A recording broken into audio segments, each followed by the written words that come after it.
E a palavra que Deus tem para esta noite está em Apocalipse, capítulo 1, versículo 17. O Senhor dizia ao meu coração: esta palavra ia ser pregada aqui nesta noite, e depois confirmada com prodígios e milagres e libertações. Ao ver cair morto aos seus pés, João tem essa experiência. Ele pôs sobre mim sua mão direita. O Senhor vai colocar sobre você a mão dele direita, a mão da autoridade. E disse: não temas. Disse sobre São João na revelação do Apocalipse: eu sou o primeiro e o último, e o que vive. Pois estive morto, e eis-me de novo vivo pelos séculos dos séculos. Tenho as chaves da morte e da região dos mortos. Palavra do Senhor. Eu quero dizer neste momento, irmão, completando essa profecia que o Senhor dava, Ele colocava no meu coração outra palavra de Colossenses capítulo 2, versículo 14, cancelando o documento escrito contra nós, cujas prescrições nos condenavam. Aboliu-os definitivamente ao encravá-los na cruz. Expoliou os principados e potestades e os expôs ao ridículo, triunfando deles pela cruz. Palavra do Senhor. Essa é a palavra que o Senhor tem para esta noite. Ele tomou as chaves da morte da mão do diabo e disse: agora tu não vai mais colocar nenhum dos meus filhos lá, porque eu tomo de ti as chaves da morte. E o Senhor está tomando agora as chaves da morte, que visitava pelo anjo da morte na tua casa. E o Senhor está enviando anjos, uma comitiva de anjos agora, para marcar os umbrais da porta da tua casa e dizer: aqui mora um servo do Senhor. E o Senhor dava também esta palavra: Ele cancelou e vai cancelar nesta noite todo documento que te condenava. Tudo que te condenava, o Senhor neste momento está cancelando pelo poder da sua cruz. Você tome posse, meu amado, porque Deus está cancelando no poder do seu sangue todo tipo de maldição nesta noite. E eu tenho uma coisa forte para falar para vocês, que eu orava por este momento. O Senhor me revelava que existia muitas maldições na vida de alguns aqui, por conta da palavra. Mas antes disso eu quero contar um testemunho. Nessa missão de proclamar a palavra, de anunciar o ministério de Jesus, encontro muitos casos difíceis. Vou contar um caso para você de uma maldição terrível numa família, que 3 pessoas já tinham cometido suicídio. Porque a maldição, ela tem 3 vias. Ela pode ser de cunho hereditário, pode vir de geração em geração. Ela pode vir por práticas de ocultismo, e ela pode vir também por pecados que eu cometi e abriu brecha para o inimigo ali entrar. Por isso o pecado é a pior de todas as coisas. E esta jovem, deixa eu contar o caso para você. Eu moro em Fortaleza, minha mãe mora no interior. E um dia minha mãe trouxe uma foto desta mulher à noite. Chegando lá na comunidade, eu estava no grupo de oração, minha mãe me chamou lá na porta da comunidade e trouxe a foto de uma mulher. Esta mulher estava tendo manifestações demoníacas. 5 homens não seguravam esta mulher. Isso no interior. E ela, sabendo do ministério, da missão que eu tinha, ela leva a foto desta jovem para eu orar por ela. Mas, por incrível que pareça, quando nós nos colocamos como instrumentos, o inimigo quer muitas vezes se vingar dessas pessoas. Nesse dia minha mãe trouxe a foto. Quando ela me apresentou a foto e contou a história, quando eu peguei na foto, o demônio quis entrar na minha mãe. Ela começou a passar mal e ser enforcada, a chorar muito, e o corpo inteiro entrar, e ela gritava e dizia assim: meu filho, o que está acontecendo? Tem algo querendo entrar dentro de mim. Eu comecei a repreender a ação do mal naquele momento. Entrei com a minha mãe, orei por ela, joguei água benta, repreendi o mal. E depois eu fui explicar para ela: mãe, o demônio quis se vingar da senhora porque você trouxe esta foto. E ela pedia para mim ir no outro dia para o interior. E o que aconteceu? Eu disse: amanhã eu estou lá no interior para rezar por essa jovem. Só que o Senhor disse: fala para ela que tu vai amanhã, mas não vai amanhã, vai daqui a 3 dias. E eu não fui no outro dia, porque a jovem já estava esperando a libertação lá. Quando foi 3 dias depois, eu cheguei lá de repente. Ela passou 3 dias bem.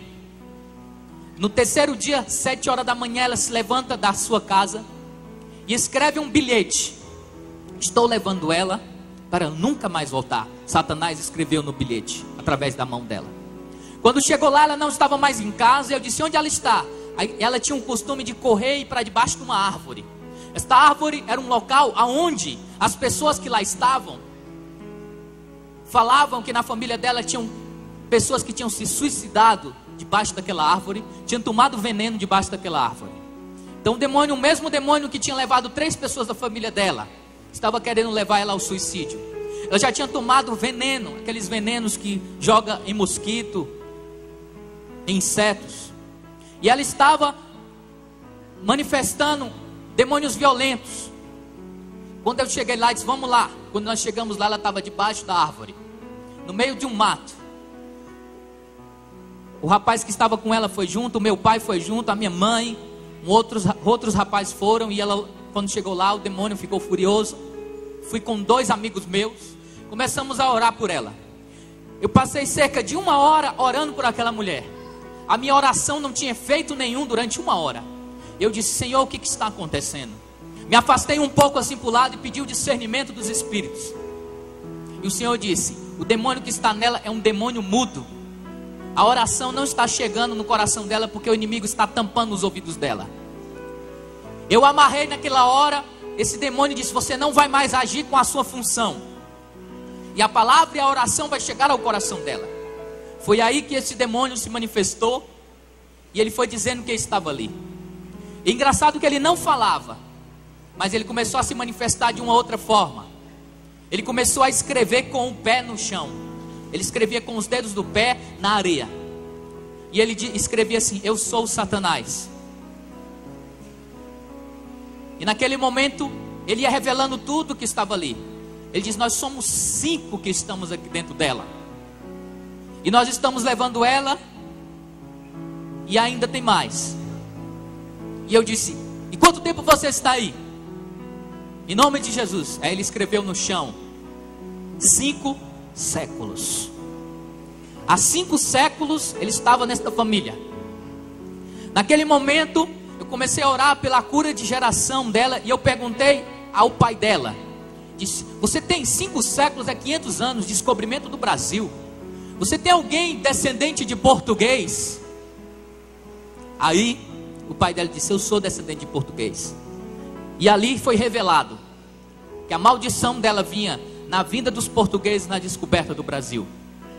E foi passando de geração em geração até aquela jovem que estava querendo se matar. Nós começamos a orar e daí o inimigo foi perdendo as forças e ele foi totalmente liberto. Hoje em dia, quando eu vou lá no interior, eu tenho notícias que ela está totalmente liberta. Esta mulher, quando manifestava, ela tinha uma força tão grande que ela levantou uma pedra desse tamanho. Uma pedra que estava na rua, ela pegou uma pedra desse tamanho e levantou como se fosse uma cadeira dessa. A força da maldição foi quebrada naquela hora. Porque muitas vezes as doenças, elas têm também fontes. A doença ela pode vir de uma forma hereditária, que passa assim como recebemos uma herança genética. Nós temos muitas vezes os olhos dos nossos avós ou bisavós, o jeito. Recebemos no nosso genes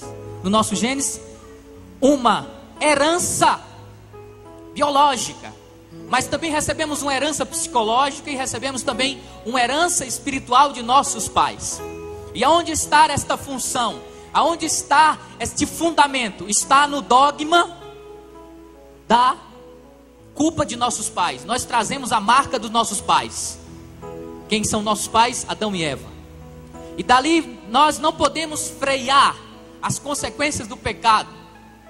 O pecado, ele tem consequências. Essas consequências são muitas vezes as fontes por quem o inimigo quer se vingar na nossa vida. Quantas pessoas têm pensamentos de suicídio? Quantas pessoas adoecem? Peguei pessoas, uma vez eu orei por uma pessoa da família dela tinha sido morta por uma facada. O vô dela foi morto por uma facada. E ela também estava ameaçada de morte e quase ela morria por uma facada. Quantas vezes a gente vê alguém da família é alcoólatra, o avô era alcoólatra, o tataravô era alcoólatra também, e agora o filho, o neto, o seu neto está caminhando para o alcoolismo. Então essas fontes que vêm das gerações passadas, elas vêm e têm uma força sobrenatural sobre a nossa vida. Mas o Senhor nos dá a graça de em nós ser cancelado, e é isto que nós vamos orar nesta noite. Nós vamos cancelar em nome de Jesus, que passará no meio de nós aqui toda fonte via maléfica que vieram sobre a sua vida. Pessoas que não encontram a paz, pessoas que não encontram um relacionamento, porque tem famílias que são adúlteras, e assim o seu casamento chega ao adultério. Daniel, onde está isso? Por exemplo, a maldição de Sara. Sara, o demônio Asmodeu, matou 7 maridos. Por que matou? Porque existia uma maldição sobre a vida de Sara. E ainda tinha uma empregada dela que ficava atazanando a vida dela. E quando chegou Tobias, já disseram logo: já será o próximo a morrer também, que toda hora que ela ia casar com alguém, o demônio matava. O que aconteceu? Tobias era o escolhido de Deus para Sara. Os dois oraram em lugares diferentes, e o arcanjo Rafael atendeu as orações deles no mesmo instante. E naquela noite eles jejuaram 3 dias e 3 noites antes de se darem em casamento. E naquele jejum, o anjo Rafael explicou que ele queimasse o coração e o fígado de um peixe, e a fumaça daquele coração ia expulsar aquele demônio daquela casa. Isso é um ato simbólico de libertação, de incenso, de oração que chega ao Senhor. Por isso a importância do santo incenso sobre o altar, que é a oração que se eleva aos céus. E foi quebrado aquele mal por a intercessão e intervenção do anjo Rafael. E aí Sara pôde receber Tobias, e os dois foram felizes. Quantos casamentos destruídos por uma via maléfica de antepassados, de ocultismo,